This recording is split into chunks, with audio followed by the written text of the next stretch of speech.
आर्यन, अगर आप बचपन से सौम सलात के पाबंद हैं, मस्जिद में जाते हैं, आपने कुरान पाक नाजरा पढ़ा है, हिफ्स पढ़ा है, बुज़ुर्गों की खिदमत में आप बैठे हैं, मज़हब से आपका रुझान और लगाव है,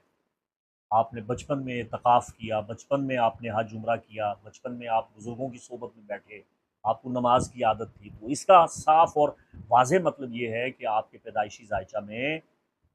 मुश्तरी साद अकबर कौकब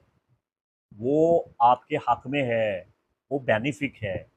वो बाद में अगर आपके हालात ख़राब हो गए हैं, बुरा वक्त आ गया है, तो आपकी बदअमली की वजह से जुपिटर वीक हो चुका है।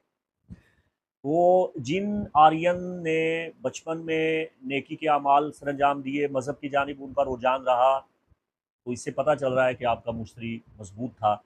तो ऐसे आर्यंस मेहरबानी करने वाले, हमदर्द और बाप को खुश करने वाले, बाप की खिदमत करने वाले, ईमानदारी के साथ अपने इज़्ज़त और वक़ार को बढ़ाने वाले, दयानतदार, सखावत करने वाले, बड़े नेक लोग होते हैं, गरीब परवर होते हैं। उनका अपने बाप के साथ बड़ा गहरा ताल्लुक़ होता है।